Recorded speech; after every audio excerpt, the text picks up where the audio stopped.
mbanze nishinganishe ngende nenanze amakuru ndagira ngo mbanze nishinganishe noneho kuko umuntu atanga amakuru gutya akabanyura agatamurukana mu isoko burundu bakamugira ikivumwe bakamuca uwo mushoro bakayamurukana mu isoko burundu kubera ko atanze amakuru kandi abanyarwanda bose bafite ikibazo kandi nababibonyemo bazi umuntu amakuru akiruka ngasimbuka ngo nabwo bitanga amakuru ngatazanyirukana nge ndemeye nditanze ndabivuze uriya mushoramari ashobora kuba yenda ashaka gushyiramo igaraje hirya menshi ntadushaka kuba muratwirukana mwatuvuganira nk'abayobozi ba leta ndetse n'abashinzwe akarengane k'umuntu mu gihugu twe bakaturenganura niba tukaguma mu bikorwa byacu tuvuye muri korona turashonje none se badusenyera nawe mwibaze ibyo bintu nk'uko bisanzwe rero ejo twakoze inama mu mujyi wa Kigali duhabwa amabwiriza y'uburyo tuzashyira ibintu ku murongo urabona nk'aha barimo basenya ibi bintu ubu tugiye kujya dukora mu mashifti abasenyesha bari babateguje cyangwa byabaguye yadutunguye nta nama twakoze n'ikinanyinanyi na perezida w'isoko ryacu nawe arimo yarakaye cyane bwati kuki musenyesha abantu aratuvuganiye kabisa yatuvuganiye ko umushoramari yabyanze bino bakoze ntaho bihuriye n'indwara kuko nanjye ibi nibyo byamaga inyungu kubera ko baganamo abantu benshi ariko kureba inyungu za twese muri rusange ni ukuvuga ngo nanjye hari ibyo ngomba kwigoma kugira ngo abatu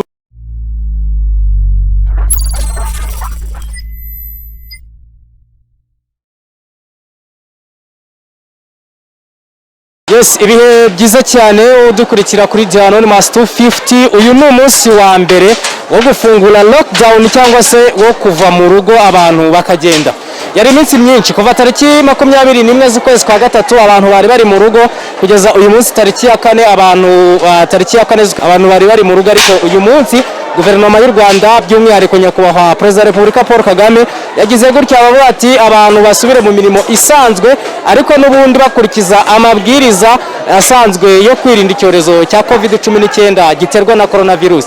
Aka kanya turimo turazenguruka mu mujyi wa Kigali tureba uko byifashe muri uyu munsi wa mbere byifashe bite. Aha ngaha rero turi ni mu isoko n'ubundi rya hano Nyabugogo, ni isoko ryashyizwemo abantu bari basanzwe ari abazunguzayi ariko tugezemo dusanga harimo ibikorwa bijyanye no gusenya, ntabwo tuzi ngo bari gusenya ibiki.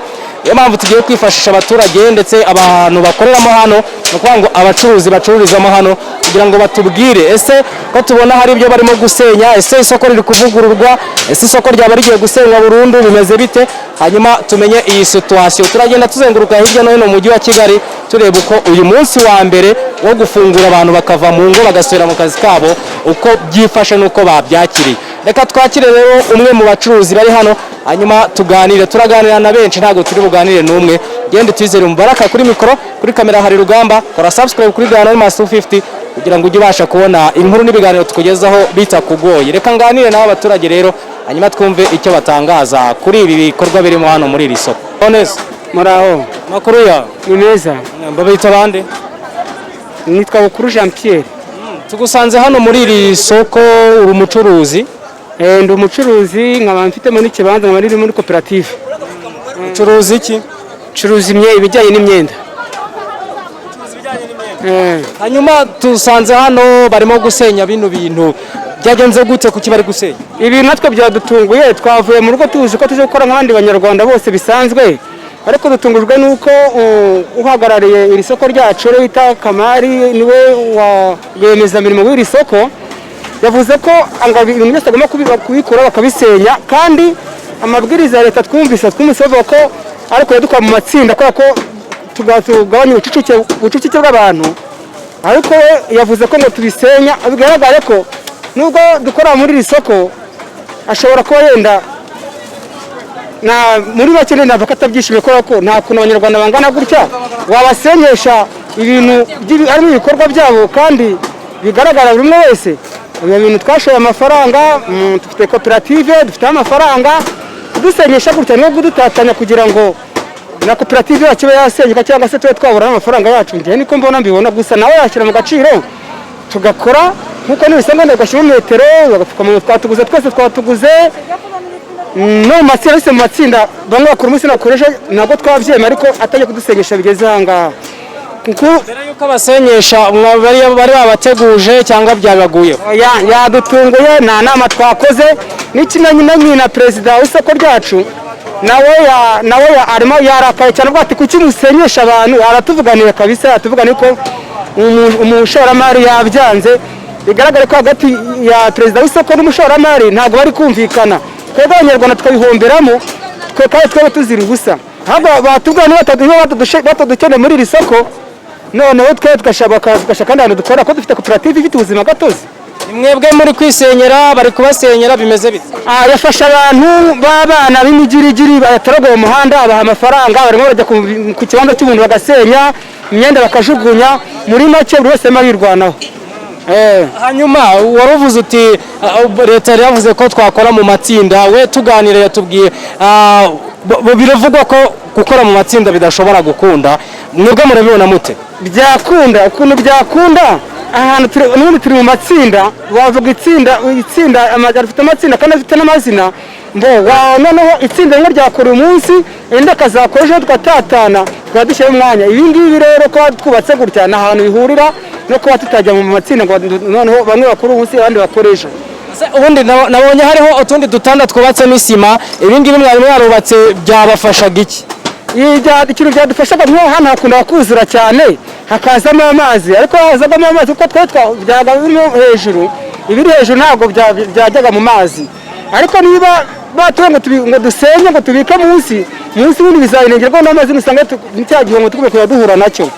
Twasaba nk'ubuvugizi bakatuvuganira, ngenda bakareba niba hari ikintu twakora tukajya mu matsinda cyangwa se, ariko tukaguma mu nyubako zacu nk'uko twe twabyubatse gutya. Imyenda iragaragara ukuntu uhereza umukiriya neza, ndetse n'umukiriya agahitamo umwenda ashaka akawutunga urutoki akawumuhereza. None murakeka ko byatewe n'iki kuba bari kubisenya? Muravuga ko ntabwo babibamenyesheje kandi namwe mukameza ko nta n'ikintu bitwaye, mwe murakeka ko bifitemo izihe nyungu kuba bari kubisenya?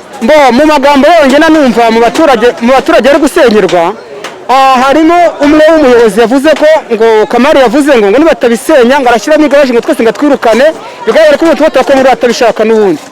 Ukuvuga ngo kugira ngo mugume muri iri soko nuko mugomba gusenyera ibintu?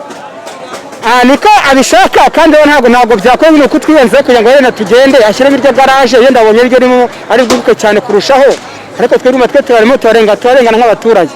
Hanyuma muri gusaba iki rero inzego z'ubuyobozi zirenzeho, kuko hari urwego rw'akarere, hari leta y'u Rwanda muri rusange, mwe murasaba ko babakorera iki? Inzego z'ubuyobozi ndetse n'inzego zindi zisanzwe, ndetse hari n'inzego zishinzwe uburenganzira bwa muntu, kandi natwe turi abanyarwanda.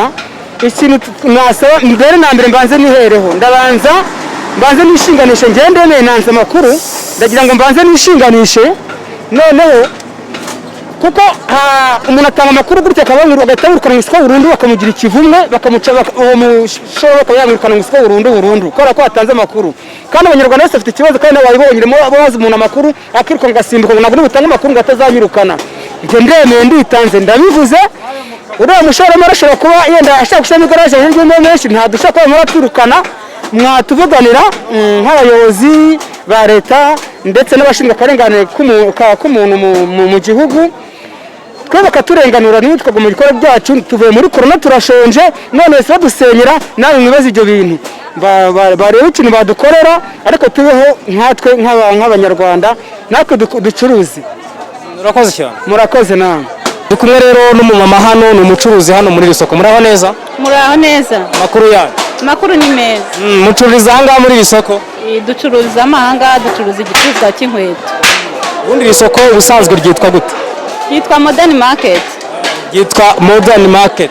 Ejo heza. Ejo heza Modern Market.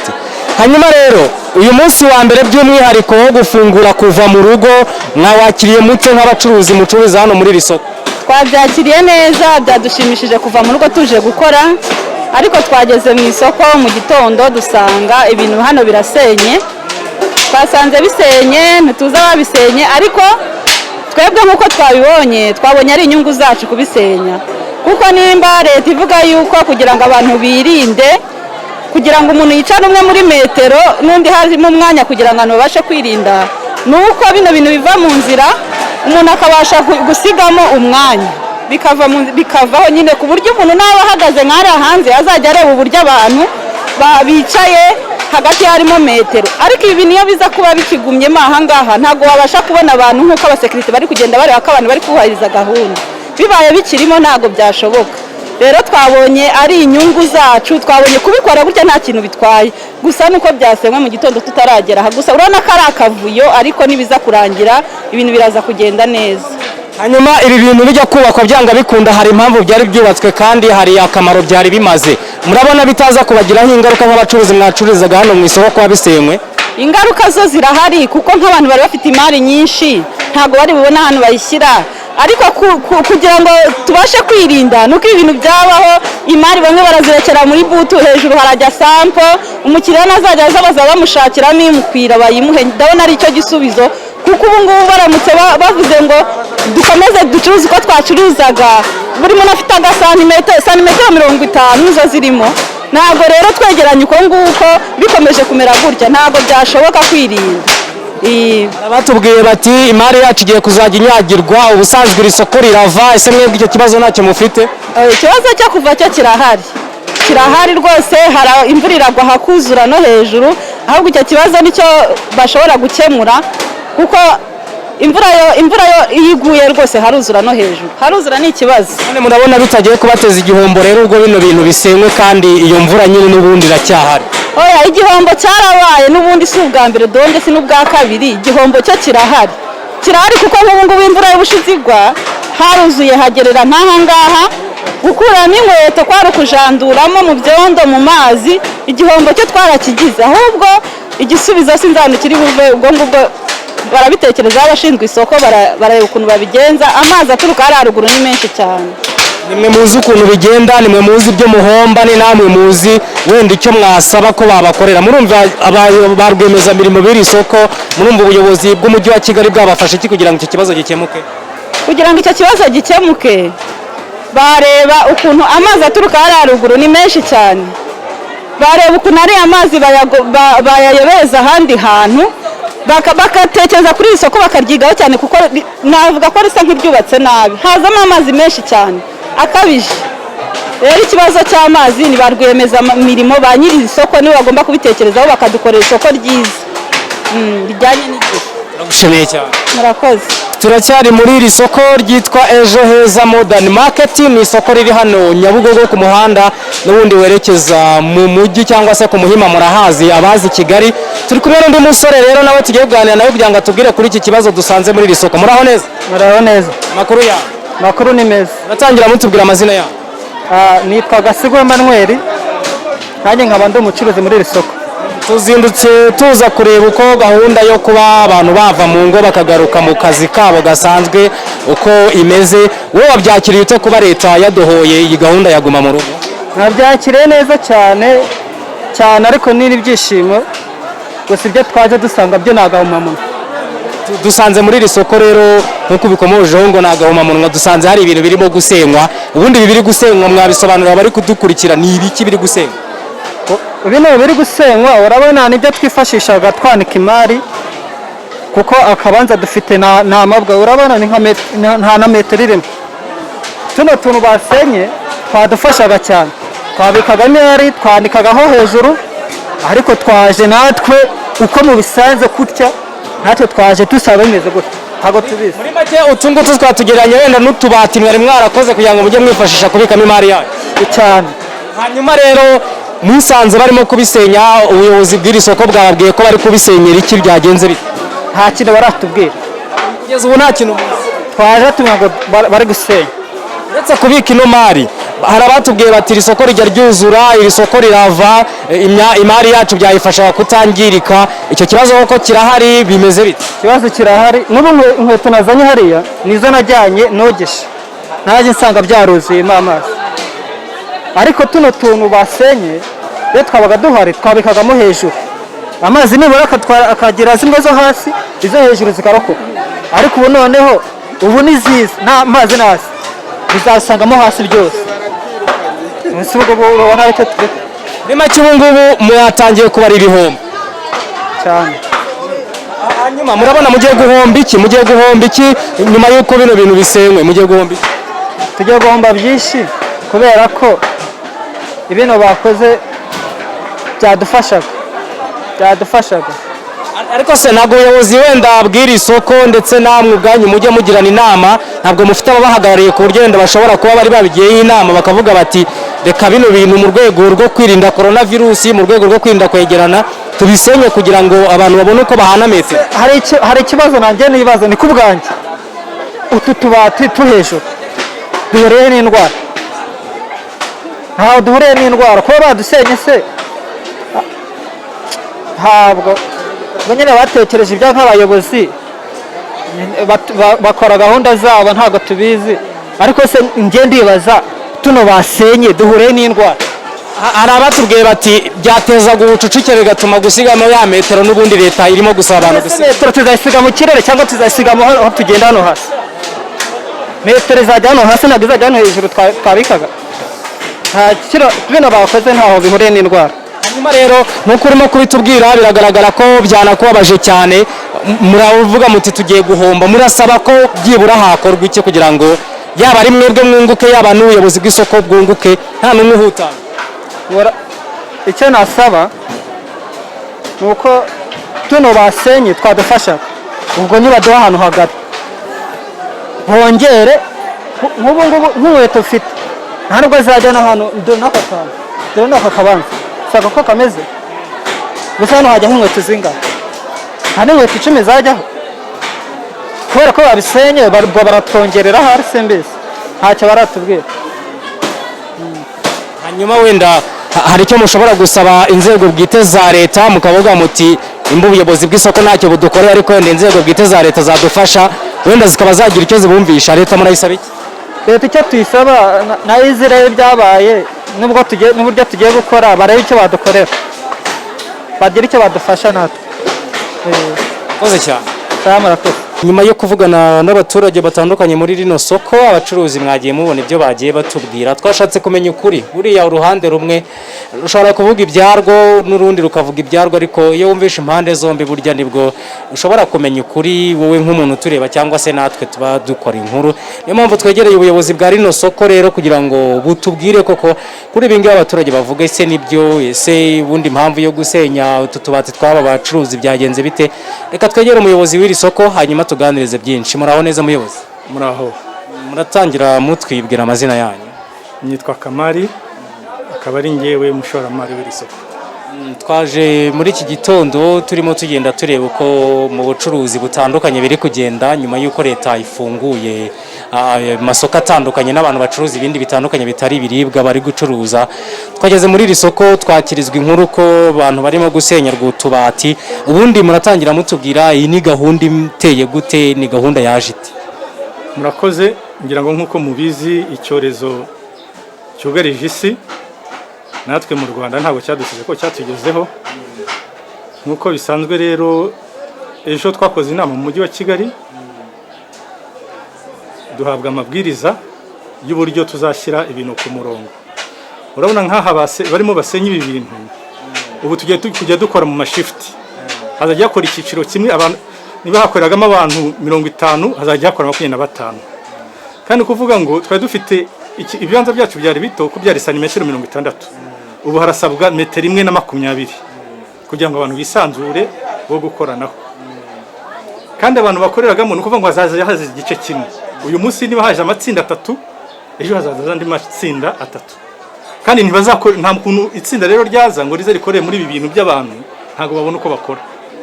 Niyo mpamvu twafashe icyemezo cyo kugira ngo ibintu bibanza bivemo kubera ibihe turimo, noneho ibintu byongera kugenda neza, ibintu bishaka kuzasubiramo. Ariko ubu ngubu ntago byashoboka kubera ko nk'ubu murabona ukuntu abantu bajagaraye, twagagombye kuba dukoresha muwatsi, ariko ntago byakunze kubera ko ibintu bitaravamo. Ntago umuntu ikibanza yari afite kizakomeza kuba cya kibanza kimuri iki gihe, kuko uyu munsi ashaka kuza akazakorera kuri nimero ya 30 yakoreraga kuri rimwe. Urumva rero ntago umuntu yaza ngo ajye kuri ya nimero harimo ikintu cyubatse cy'umuntu kirimo ibintu.